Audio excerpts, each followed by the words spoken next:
Hi there, this is Eshu. I'm the abbot here at Zenwest Buddhist Society. This Living Zen-podcast is just one of the many resources we've created at Zenwest to make Zen practice and training more available and accessible to people all over the world. Instructional videos, printable resources, and much, much more are also available on our website at www.zenwest.ca. If you're a regular listener, I'd love to hear from you. So please drop me an email at office@zenwest.ca and let me know who you are, how you got started, and what brought you to Zen. Everything we make available in person and online at Zenwest is only possible because of the support of our members and associates, people like you. If the efforts of our community are making a difference in your life, I'd like to invite you to show your support and take part in making it happen by becoming an associate or member of the Zenwest Sangha. You can do this by clicking the Join Us tab on our website at www.zenwest.ca. Thank you for your support, and thanks for listening. Please bring your hands together, palm to palm, bow. Please be comfortable. Trying more and more to have people be more at ease during the talks. The way that I was trained was really sort of strict and rigid. When you listen to a talk, you just, look forward at the floor, make no eye contact. But this, for many people, can feel really awkward. And for a speaker, sometimes I tell jokes, and when people just look at the floor and don't do anything, it's a tough crowd. So tonight I wanted to talk a little bit about a Buddhist concept that is often really misunderstood, and this is the concept or teaching of no self. In Sanskrit, this is anatman, or in Pali, anatta. So I want to talk about it because I think a lot of people come to the Zen school because they have reached a point in life where the self, their sense of self, is something that's become quite uncomfortable. And so they hear about this teaching of no self, and because being a self is so profoundly uncomfortable, the idea of not having a self is really appealing. And so people come to Zen practice, and sometimes they're met by teachers that will encourage this understanding of non-self.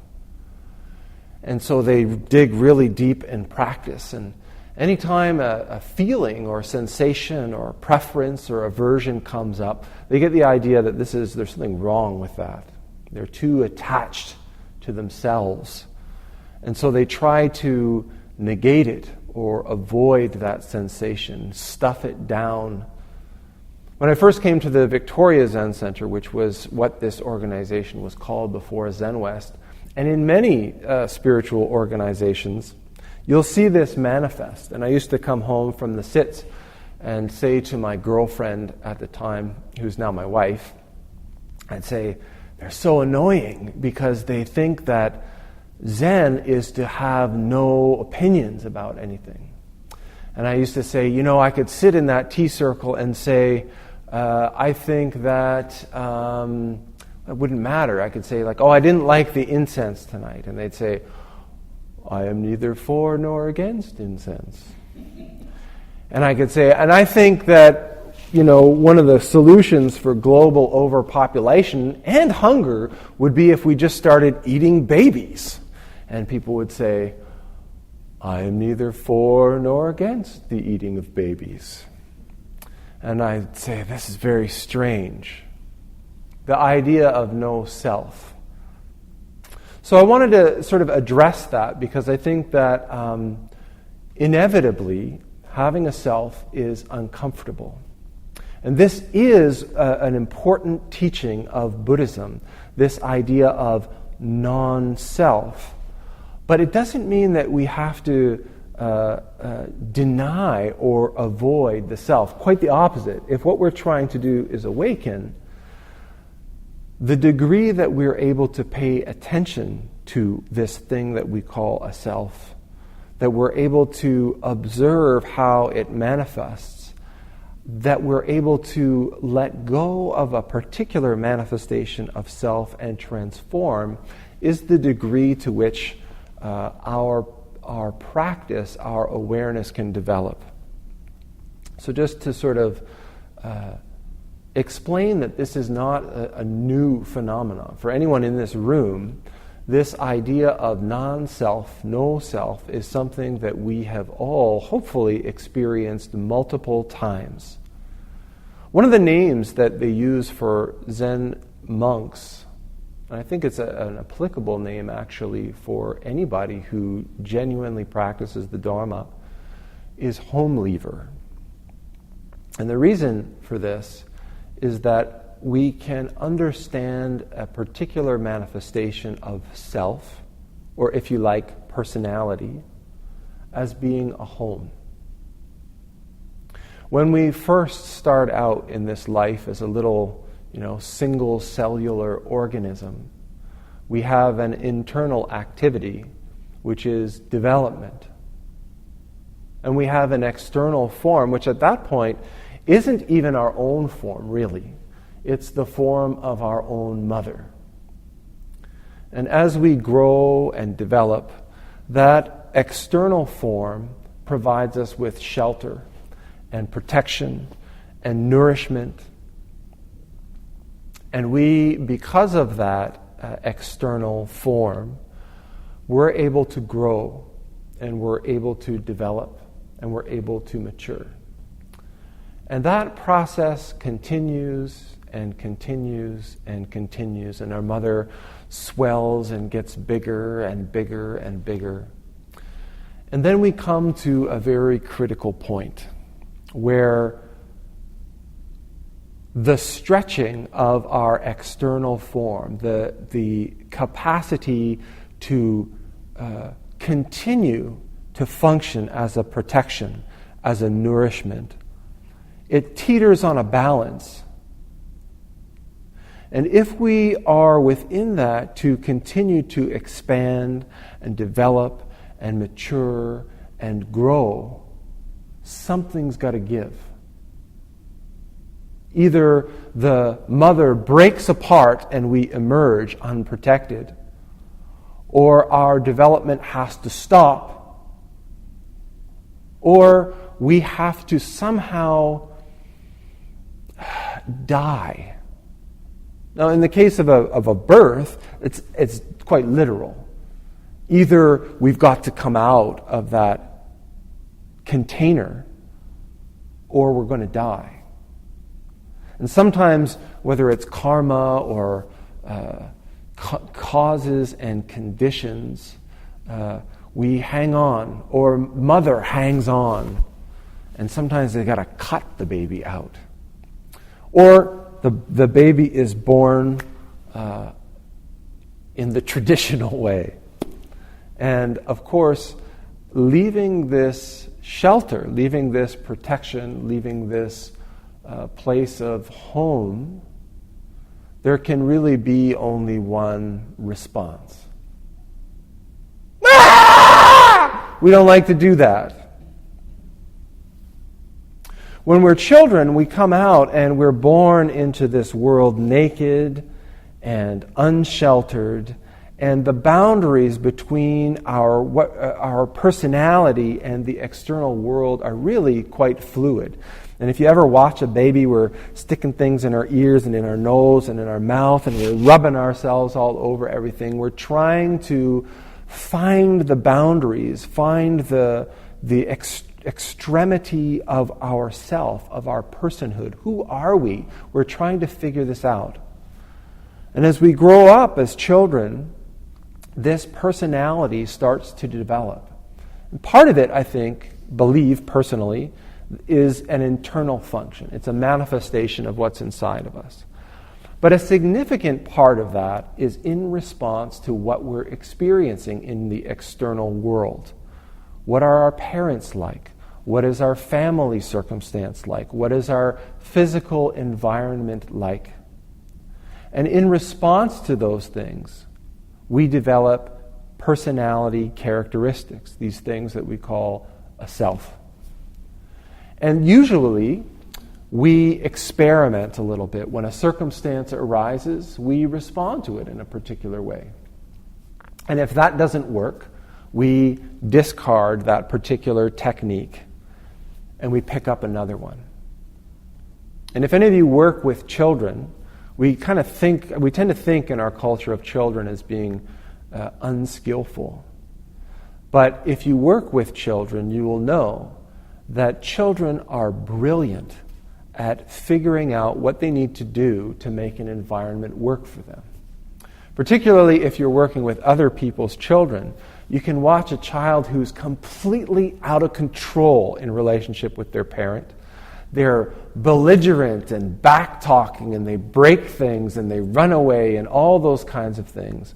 And then they can come into a different environment with a different adult who has different boundaries and different, techniques for working with that child, and the child will flip on a dime because they know they can figure it out.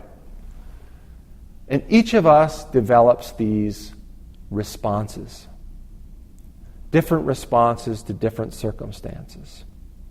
And as children, we put these together, these habits and preferences and responses, and we bind them all together, and this is who we become as a person. And for our childhood, that works with a little bit of adjustment. As we continue to grow up, we become teenagers. And we start to have different responsibilities placed upon us. And we begin to interact differently with the world. And we find that when we're at home and something doesn't work out and we cry to our father, oh, Dad feels bad, so he helps us out. But when we go out into the world and we're at our job on the street or wherever and we cry to a stranger, the stranger really doesn't care. And so our personality again begins to change. We start to listen to things that our parents don't like. Sometimes maybe a little bit because our parents don't like those things. We start to have a more and more strong personality because the limits of the previous person began to squeeze, began to limit us. The structures that we put in place to allow us to continue to develop earlier on, those same structures start to squeeze us. They start to constrict us and choke us. And so, we can stay there when we're 14, 15, and maybe we all know some people who are like this, 14, 15, but in many ways, they're children. They don't want to grow up. They don't want to step outside of the comfort.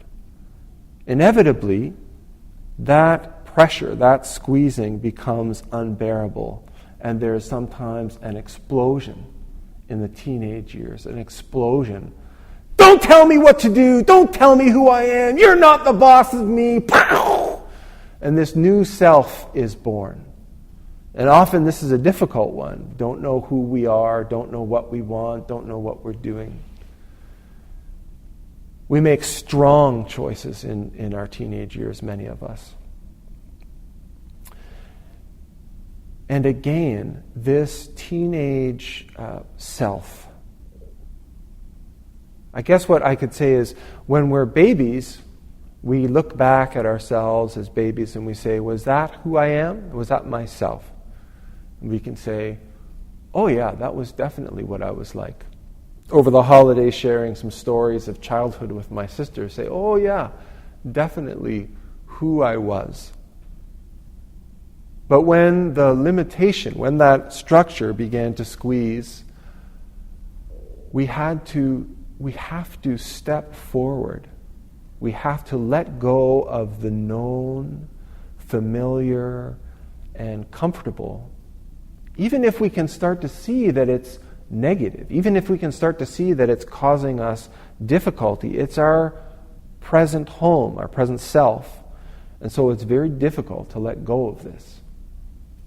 When we become adults, we have this teenage self still in many ways, leaving our parents' home and coming into our own lives. It's the thing that helps us survive our teenage years. It's the thing that helps us set up the boundaries between ourselves and the outside world. It's the way that we become independent. It's the way that we become self-sufficient.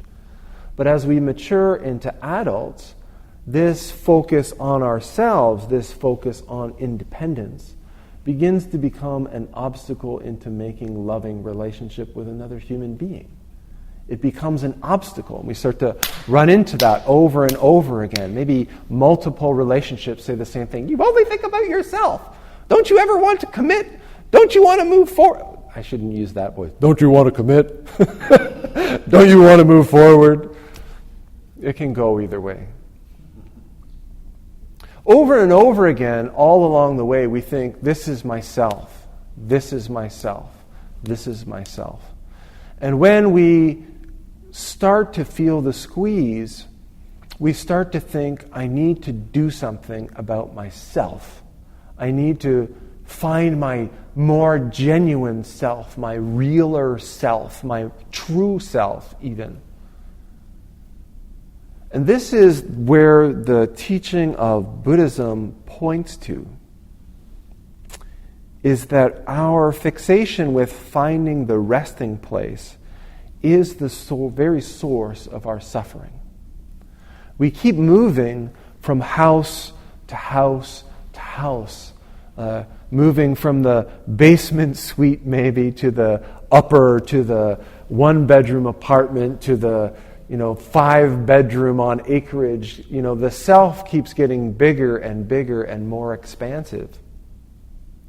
And each time we move into it, we think, this is the real one. This is the real home. But what Buddhism is pointing to with this no self is that none of these structures, none of these selves, none of these personalities is fixed or solid or permanent. None of these selves reflects the capacity of our nature. Our nature is this growth. Our nature is this development itself. Our nature is this infinite capacity and potential. So when we look at practice and we think, gosh, I'm miserable right now.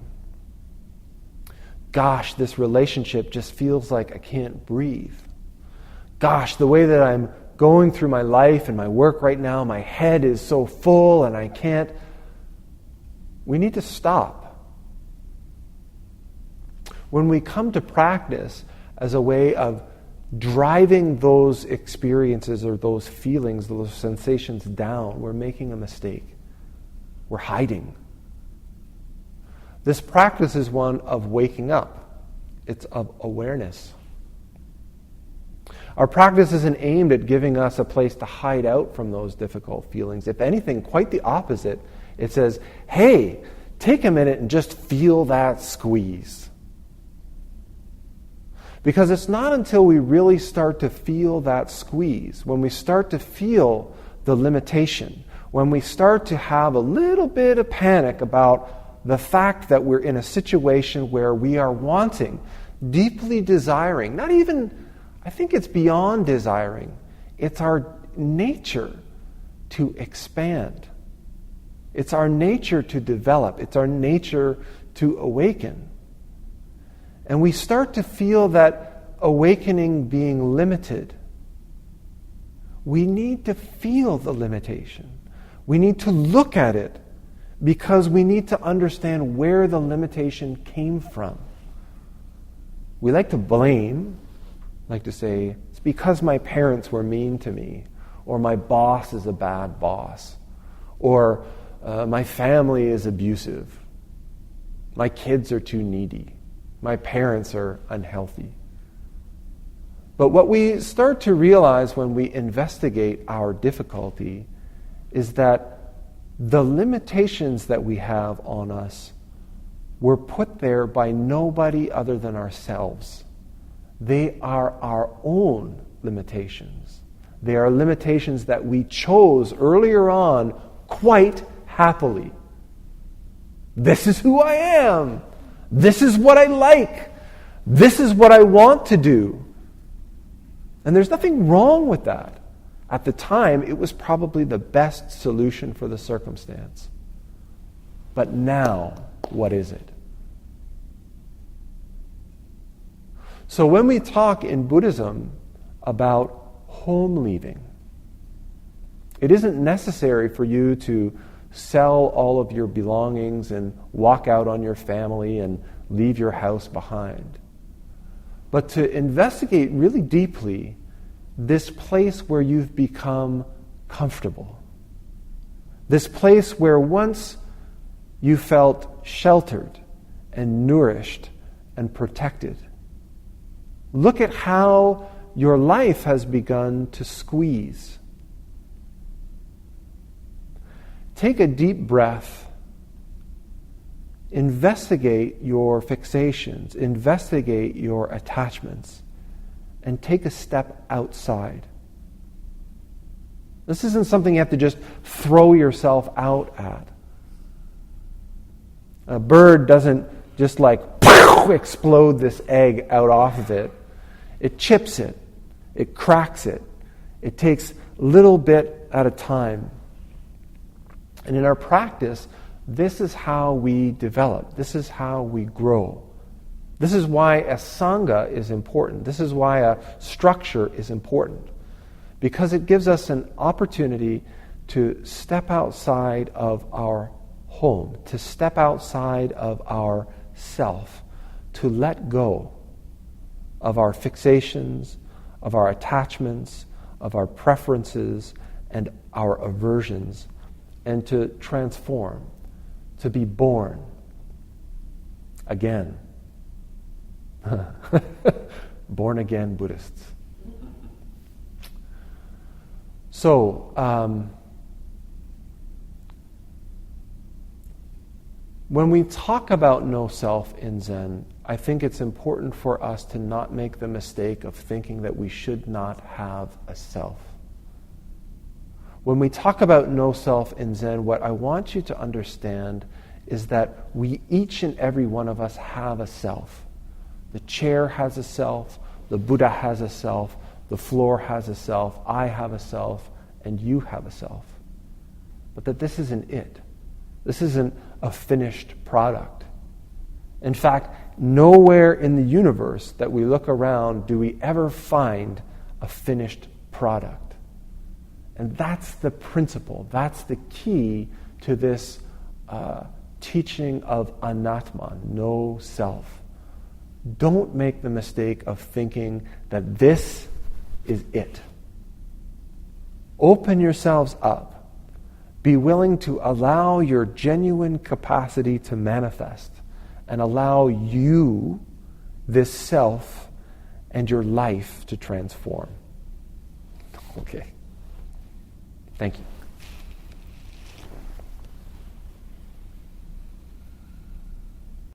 Thanks for listening to the Living Zen podcast.